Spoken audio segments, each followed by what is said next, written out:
Baik, selamat berjumpa dengan saya Muhammad Rahman Atian, SPD MSN dalam mata kuliah Sejarah Seni Rupa Modern Indonesia yang diampu oleh Dr. Andes Purwanto MPD dan saya sendiri Muhammad Rahman Atian SPD MSN.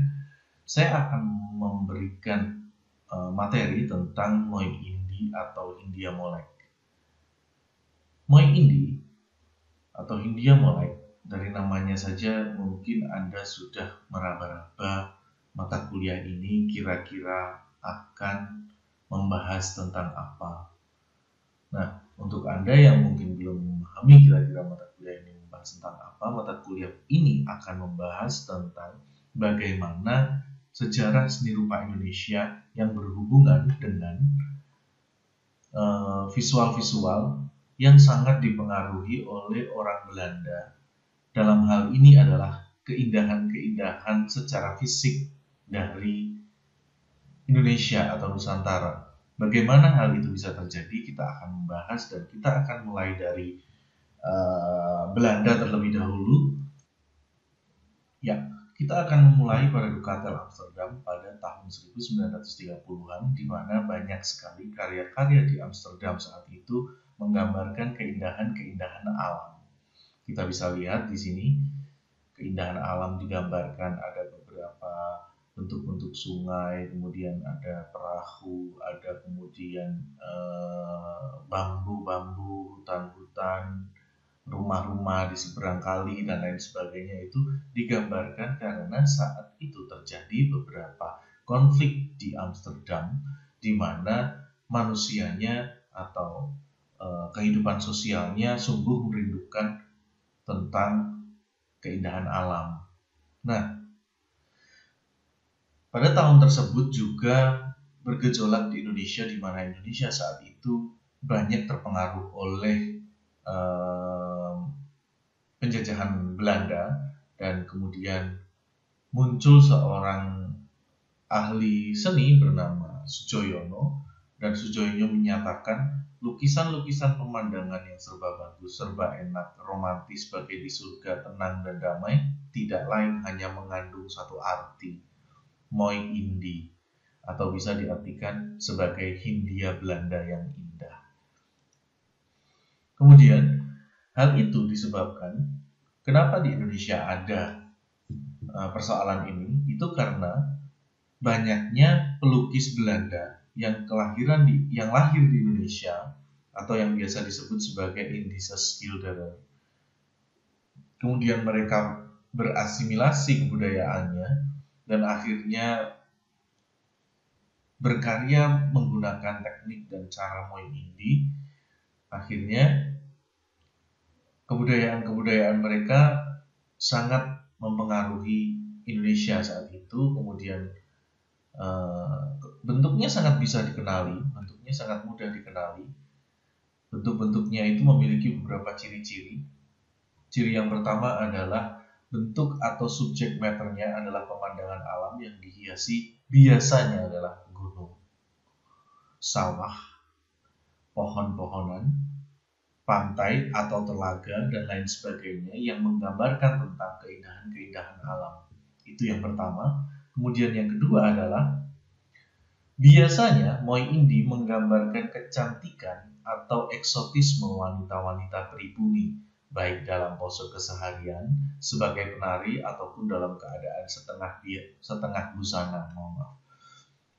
Selain itu, Moi Indi juga menggambarkan laki-laki pribumi yang sering muncul dalam objek lukisannya. Biasanya adalah orang-orang desa, penari, bangsawan, dengan rekaman settingan dari perspektifnya orang-orang Belanda. Menurut M. Agus Burhan, warna yang dipakai untuk mengungkapkan objek-objek itu kebanyakan cerah dan mengejar cahaya yang menyala. Hal ini juga dipengaruhi oleh teori Rembrandt's light atau pencahayaannya Rembrandt, gitu ya. Nah, di sini terlihat teori-teori pencahayaan, bisa dilihat bahwa cahaya utama itu berangkat dari satu titik. Kemudian titik tersebut menyebar ke titik-titik yang lain dan menyebabkan menghilangnya atau menghitamnya di beberapa bagian. Nah, menghitamnya beberapa bagian ini disebut juga sebagai shadow connect. Jadi sebagai bayangan yang terlihat menyatukan seisi gambaran ini. Kemudian berikutnya kita bisa lihat bahwa sebenarnya Moi Indi itu sangat terkait dengan budaya di Eropa. Kita lihat di sini, budaya-budaya di Eropa menggambarkan Moi Indi menggunakan garis-garis yang lembut. Ducettle sampai sangat lincah menggambarkan lukisan ini dengan spontan, ya, seperti seniman Ishak Israel, tapi tidak ada yang sampai liar, ya. Jadi seniman-seniman yang menggambarkan Moi Indi itu kebanyakan goresannya itu adalah goresan yang sangat halus dan meminimalisir seminimal mungkin keliaran-keliaran. Berikutnya, mereka sering menempatkan objek-objek dalam komposisi yang formal, seimbang, sehingga menghasilkan suasana yang tenang, yang stagnan, tidak menggambarkan suasana-suasana yang dinamis, gitu ya. Nah, itu mengakibatkan suasana tenang dan kenon-dinamisan itu akhirnya berbuah menjadi komposisi yang mengarah pada struktur diagonal atau blocking, gitu ya. Objek-objek dari sudut kanvas menimbulkan suasana tegang dan dramatis, jarang sekali dipakai, gitu ya. Bentuk-bentuk yang diagonal, blocking, objek-objek dari sudut kanvas untuk menimbulkan suasana tegang, suasana yang dinamis, itu jarang sekali ditampilkan. Nah, mari kita lihat pada lukisan pemandangan berikut ini. Mungkin di antara Anda melihat lukisan ini adalah lukisan yang sangat indah. Dari sudut pandang Belanda, ini adalah sebuah bentuk harta atau investasi mereka dalam bentuk negara mungkin, ya. Nah, di Indonesia sebenarnya menganggap karya-karya Moi Indi itu tidak lebih dari, bagi seniman-seniman profesional, tidak lebih dari sebuah karya yang menggambarkan semacam perspektifnya itu seperti ini, orang yang sedang berlibur, gitu ya, orang yang sedang ada di sebuah negara dan negara itu sangat eksotis, gitu ya. Negara tersebut sangat menarik untuk dikuasai, gitu ya. Nah, kita lihat di sini mereka menggambarkan dengan sangat indah, gunung-gunung sangat indah, pohon-pohon sangat indah, gitu ya. Airnya mengalir, ada seorang ayah, anak, dan ibu yang sedang berjalan dari kanan ke kiri menuju ke rumahnya, menuju sawah-sawah yang kekuning-kuningan dengan cahaya yang sangat menarik, gitu.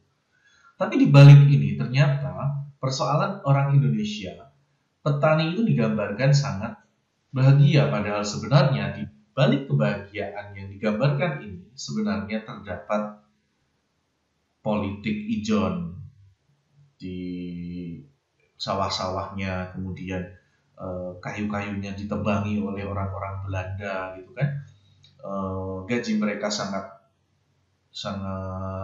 sedikit, mereka sulit untuk makan dan lain sebagainya. Jadi menurut Soejoyono bahwa sebenarnya karya lukis Indonesia itu adalah karya yang memperlihatkan jiwanya, itu perlu kita terapkan untuk menilai karya-karya Moi Indi ini. Jadi karya itu sebenarnya tidak terlihat hanya bagus saja, tapi karya itu harus memiliki kejiwaan, memiliki rasa, gitu ya. Kemudian berikutnya, ciri-ciri fisik yang demikian itu merupakan manifestasi dari ide pelukisnya yang ingin merealisasikan impian untuk melihat negeri timur. Jadi ini adalah tidak lebih dari orang-orang yang berlibur ke Indonesia dan melihat keindahan dan keelokan alam orang Indonesia. Dan bagi orang Belanda yang turis, kehidupan Indonesia itu sangat indah, gitu. Jika dibandingkan dengan negaranya yang memiliki 4 musim, yang harus sangat berusaha bergejolak dengan alam dan lain sebagainya. Kita lihat lukisan dari Basuki Abdullah di berikut gitu ya. Lukisan dari Basuki Abdullah di sini, ini adalah lukisan yang berjudul Jakataru. Ini digambarkan Jakataru dan 7 bidadari. Kita melihat bahwa Jakataru di sini digambarkan orang yang sangat hitam, berbadan cukup kekar. Dari badannya mungkin ini adalah orang anak dengan anatomi seorang pekerja keras ya, misalkan petani atau pekerja keras yang lain, dan digambarkan ada 1, 2, 3, 4, 5, 6 bidadari. Ada 6 bidadari dan 1 bidadarinya belum terlihat. Padahal judulnya adalah Jakataru dan 7 bidadari. Di manakah bidadari yang terakhir? Bidadari yang terakhir adalah bidadari yang masih ada di kayangan. Ya, baik saudara, jika kita melihat karya ini dan berhubungan dengan karya Moe Indi, apakah ini disebut sebagai karya Moe Indi? Bagi beberapa seniman atau kritikus yang cukup tajam melihat karya-karya seni rupa, maka karya Basuki Abdullah ini bisa digolongkan sebagai karya Moe Indi. Mengapa demikian? Karena karya ini menggambarkan kemolekan saja. Tidak lebih dari itu, menggambarkan sebuah ilustrasi dengan sangat vulgar. Ketika Basuki Abdullah menggambarkan lukisan dengan sangat vulgar, maka yang terlihat adalah Basuki Abdullah menonjolkan kemolekan-kemolekan perempuan ini untuk menceritakan bahwa bidadari itu sangat cantik. Padahal secara logika, jika bidadari itu mandi, mungkin airnya yang justru naik ke atas bidadari, bukan bidadari yang turun ke dalam sungai. Jadi logika-logika semacam ini seharusnya kita bisa menggunakannya. Kemudian ini tidak lebih dari sekedar bagaimana Basuki Abdullah ingin menyampaikan Jakataru dan 7 bidadari dengan seronoh gitu ya, dengan senonoh. Nah, di Indonesia sendiri terdapat 4 kelompok pelukis dari aliran Moe Indi ya, yang berkembang pada tahun 20-an, abad 20-an. Yang pertama adalah orang asing yang datang dari luar negeri, kemudian jatuh cinta pada keindahan negeri ini ya. Misalkan ada The Chattel, Karel Dijk, dan lain sebagainya. Kemudian orang-orang Belanda kelahiran Hindia Belanda, misalkan Henry van Veldhoegen dan lain sebagainya. Kemudian orang pribumi yang berbakat melukis dan mendapat keterampilan dari 2 kelompok ini. Dan yang ketiga adalah orang etnis Tionghoa atau Cina yang mulai muncul pada dasawarsa ketiga abad 20-an, khususnya Li Mangfong, Li Tiangun, dan lain sebagainya, yang bertempat di Batavia Kunstkringboud. Jadi di sini adalah pusat kebudayaan untuk melatih karya-karya seni lukis, dan saat itu memang sangat terpengaruh oleh kebudayaan Moe. Ada beberapa tokoh-tokoh Moe Indi. Yang pertama adalah A.A.J. Payen. A.A.J. Payen adalah profesor dari Belgia dan dia adalah seorang arsitek dari sebuah kebun raya Bogor. Dan jangan lupa A.A.J. Payen adalah guru dari seorang seniman legendaris kita, yaitu Basuki Abdullah. Berikutnya yang kedua adalah Abdullah Suryobroto. Basuki Abdullah ini sangat dikenal sebagai seniman Moe Indi karena kepiawaiannya dalam mengangkat karya-karya realistis, bahkan hyperrealistis. Namun sayangnya kepekaan visual itu tidak berbanding lurus dengan kepekaan secara konseptual. Nah, berikut adalah karya-karya dari seniman-seniman Indonesia yang berbasis atau patokan dari Moe Indi. Ini adalah karya dari seniman Indonesia, yaitu Trubus, dan yang terakhir juga karya dari seniman Indonesia bernama Trubus. Nah, karya-karya ini tidak lain hanya menggambarkan soal keindahan alam Indonesia dan kemolekan wanita-wanita di Indonesia saja, Lebih dari itu, karya Moy Indi hanya sebagai sebuah skandal di mana orang Belanda yang datang ke Indonesia melihat karya-karya atau melihat alam Indonesia ini sangat indah, kemudian orang Indonesia melihat karya-karya tersebut juga sangat indah. Nah, mungkin hal ini bisa menjadi sebuah